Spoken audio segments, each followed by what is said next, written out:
Welcome back to the video blog. My name is Adam Daniel Mezei, your PMD, producer of marketing and distribution, pmdforhire.com.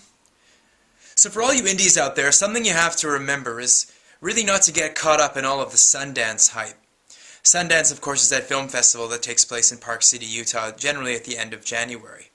This year it takes place from January 20th to the 30th of January 2011. You get caught up in being at Sundance. Needless to say, Sundance is an important festival. It's pretty good for networking, and also it's probably where indies try to go to get their first and most lucrative distribution contract. But what you do when you put all of your juice into the Sundance basket, you kind of overlook all of the other film festivals that are out there, and you also get your expectations a little bit too high, thinking that your end-all be-all festival is going to happen down in Park City, and that you basically think that everything that could happen to your film that is good takes place in Utah, and that's not true. Again, just to emphasize, Sundance is an important festival. It's where you go to kind of hobnob with your industry peers. It's where you go to see some really good independent movies. There's usually about 120, I think 130 films on the slate. And it's also where you basically go to try and sell your work. If you do have the ability to make it into Sundance, if you are shortlisted and eventually included in the roster, it's a good thing to go and work the crowds there. It's kind of an energy, it's a buzz, it's unbelievable, and it's definitely something that you have to try if you haven't tried it before. But let's go back to the idea of goals. Let's go back to the idea of why you're doing this. Why are you actually putting this film out into the market? You got to go over the goals again, and as a producer of marketing and distribution, it's our job from the first principles, before you even put your fingers onto the keyboard, it's our job to basically instruct you and to kind of guide you into what your goals should be.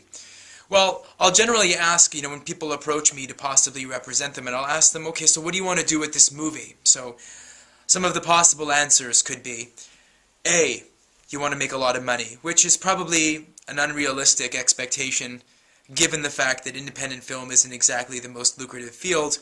Moreover, it's not something that you make money from as a rookie.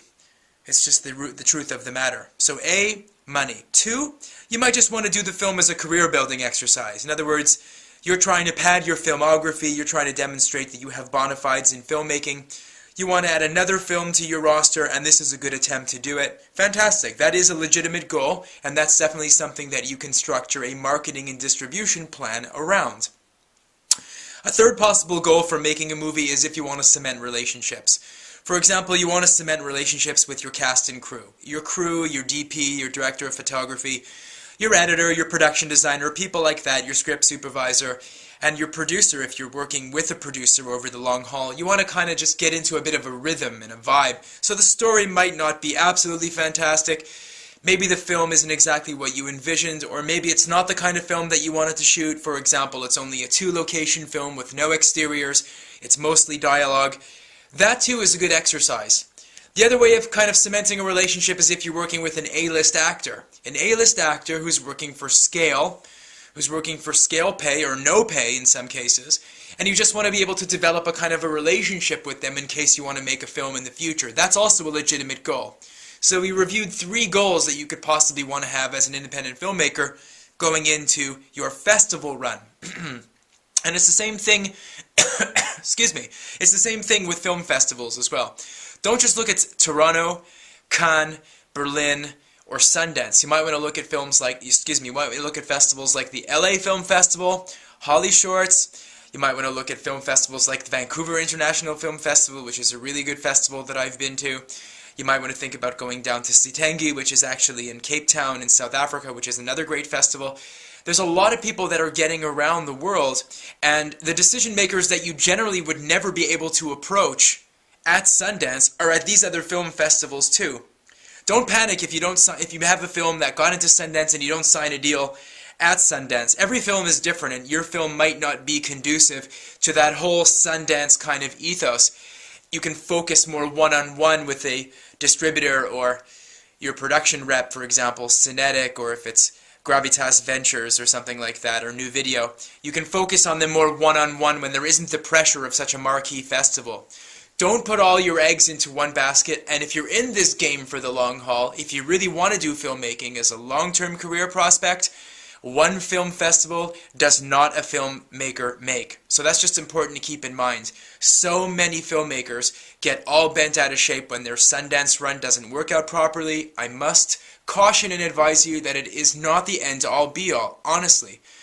I don't know a good kind of aphorism or something that I can throw into the mix right now that would kind of calm you down. But it's only one film festival, you know what I mean? Not everybody can be like a Napoleon Dynamite, 4.7 million signing bonus from Fox Searchlight. It doesn't always work like that. So just calm down and it'll happen for you.